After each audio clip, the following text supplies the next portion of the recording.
Hello everyone and welcome to my channel. Today I'm going to be talking about A Quiet Place Day 1. If you are not familiar with this franchise, it is about killer monsters named Death Angels that will kill you if you make a noise. It is a prequel to the franchise, not an addition to John Krasinski's character and his family. So in this film, you're dealing with a whole other person's point of view and storyline from day one.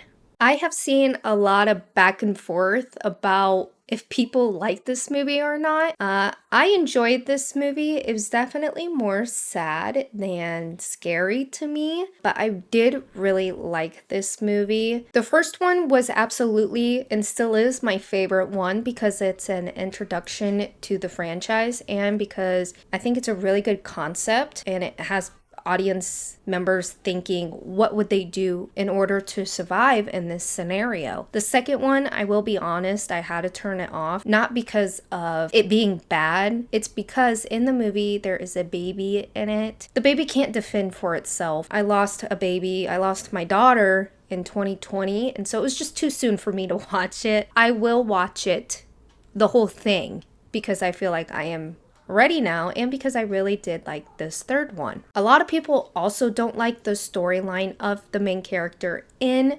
day one because it's so sad and you're emotionally invested into this person. The main character's name is Sam and she is dying of terminal cancer.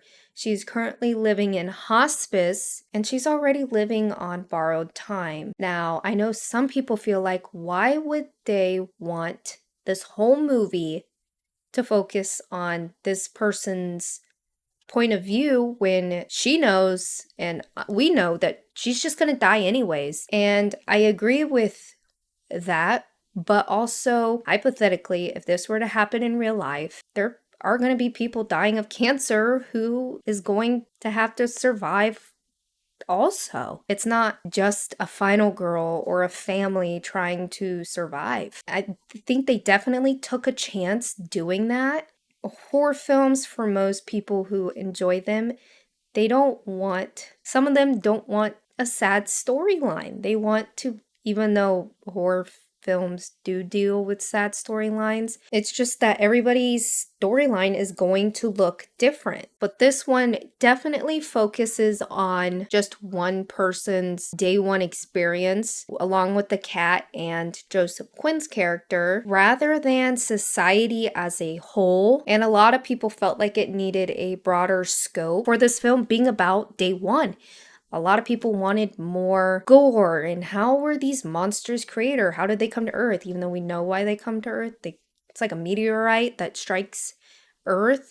I guess a lot of people just wanted more backstory and wanted more city-like apocalyptic setting. I do like the fact how this was set in New York City because it's chaos, it's pandemonium, there's dust and people screaming, and of course these monsters, they feed off sound. That's how they kill. They can't see, but they can hear really, really, really well. So again, you gotta be quiet in order to survive. This film follows Sam, a woman dying of cancer. I definitely would have not watched this knowing that, because my mom died of cancer at 30 and she was living in hospice. So I tend to stay away from emotional movies. I don't know what it is about A Quiet Place, but like each one, they're like stabbing my heart with my personal dramas. But again, it's just a movie. These are just characters. But this one was really, really sad and not really gory, even though this movie's about monsters. But Sam has an emotional support cat who is very quiet. You guys, the cat lives, so don't worry. Sam is dragged to this marionette show by a nurse who is played by Alex Wolff. It took me a minute to realize it was him because I'm so used to him being younger. You know, I grew up watching him and now he's like a man now. Sadly, he ends up dying. And that was sad. She made a deal with him that she would go to the show and afterwards he promised her that they would get pizza because that's all she wants. She wants a damn slice of Harlem pizza. Okay, this is what the movie is about. She doesn't want to live. She wants last slice of pizza. Okay. And that's why most people are pissed off about this film, because she didn't want to survive. She knew she was going to die, and she wanted her last final wish to be granted. And I see nothing wrong with that. A lot of people can see why they chose this storyline, but they didn't want to see it for A Quiet Place Day One. They felt like that should be in the sappy, emotional genre of movies. Given of my personal history with people with cancer, it was nice to see the storyline in a different genre. It wasn't some sad romance movie about one person dying of cancer. Like, it entered the horror genre, and she kicked ass in this, and like, she did do whatever she had to do in order to survive, to get her last dang slice of pizza in Harlem. But anyways, back to the plot. I do like how the setting was in New York City, because more people, more monsters to kill. The cat in this was truly the star. I loved the cat's journey and point of view during some of the scenes. And of course, we're rooting for the cat to live. So it's not really about Sam's character, Lupita. Okay, it is about the cat. Okay, we can all agree that we want the cat to live.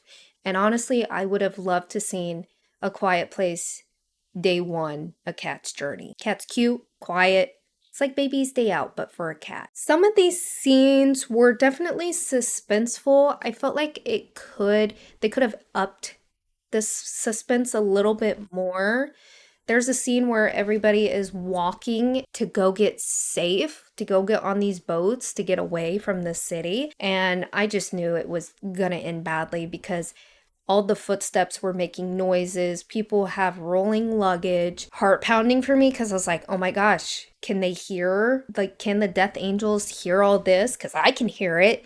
Eventually they do, and chaos exudes. Sam's character stumbles upon two little kids, and I don't know what happens to them. There is a scene at the ending with people on a boat, and I kept trying to look for them.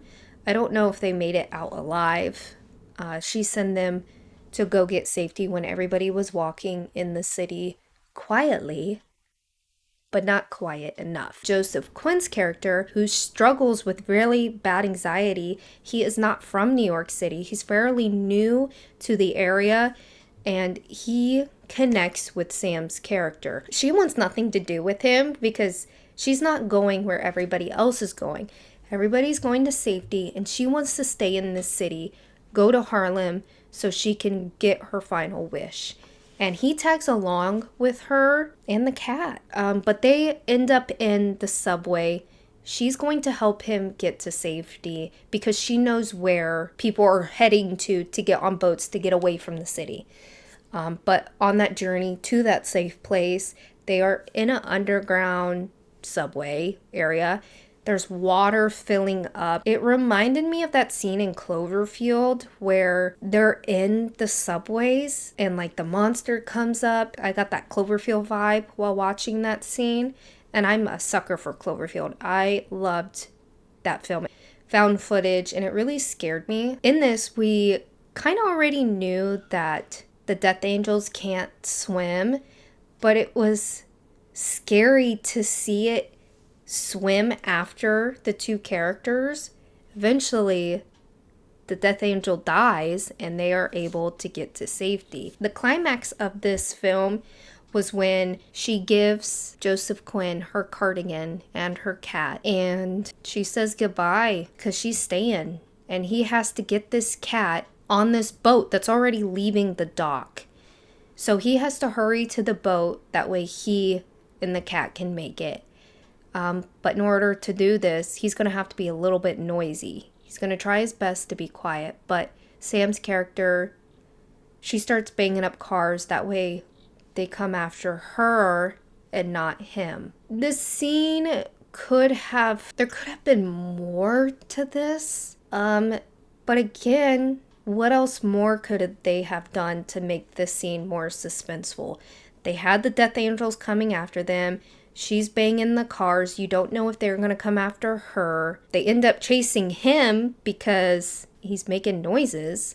and she's not making loud enough noises to distract them. And then they jump in the water, Joseph Quinn and the cat, and they make it onto the boat. And that's where Henry, who is a character from the second movie, you see him grab him onto the boat. And Joseph Quinn and the kitty cat is alive. I think she gave up her cat because Joseph Quinn's character struggles with anxiety, and this is an emotional support cat. And I thought that was very, very cute and sweet. And her saying goodbye to that cat, oh my gosh, I was crying. There is a lot of heaviness to this film because of her storyline. It was definitely more emotionally engaging than scary. And I know if people want to watch a alien infested movie, they want it to be more scary than emotional. Joseph Quinn in this, first off, I love Joseph Quinn ever since I saw him in Stranger Things. I think most of us will agree with me. I was really excited that he was cast for this film, but then I watched it and I was like, oh, I wanted more from him. And I could, not his performance, but like more for his character. You could tell he's just a sweet guy in this and funny. You couldn't see his character give 100% because he has to survive and he deals with anxiety. But watching Joseph Quinn in this run, and there's a scene where he's in the alien's nest where the meteorite came down with them, and there's fire everywhere, and scenes where he's running and swimming. I would love to see him as in an action film. I think he would kill it. And he ends up bringing pizza. He ends up finding pizza for Sam's character towards the end before he leaves on the boat. I really did enjoy his character. In the ending, Sam does die. I thought her ending was beautiful. I think she left when she wanted to leave. She was ready to die. You gotta think, her body has given up a long time ago. As someone who has seen someone die of cancer, you don't want them to go through pain anymore. And the fact that she was able to give her all in order for her cat and this guy she just met to live says a lot about her and her strength and her character. She finally made it to Harlem, where she has her backstory. It's where she has memories with her late father from. She's dancing in the street. She has headphones in. She's listening to music. And then she lets the headphones out of the radio, and then music plays. And the Death Angels get her. I will say it was beautifully executed well, the ending, the beat of the song, when the Death Angel drops down with the beat of the music. Well done. I loved it. Even though we know she dies. I will say overall, this film, you have to root for her closure, and it's not a survival story. I can see both sides. I can understand why people hate it, and I can understand why people love it. I really liked this film. It wasn't my favorite, but it was not the worst. I will watch the second one, okay? I did watch some of it, but again, I turned it off. But the first one is still my favorite. But let me know if you guys watched it. What did you guys think? Is it your favorite? Did you hate it? Let me know what you guys think. And that is going to be it for me today. Again, you guys need to stay safe out there. And my heart goes out to the victims in Georgia of the mass school shooting. Truly heartbreaking and devastating. But again, I hope you guys stay safe, and I will see you soon.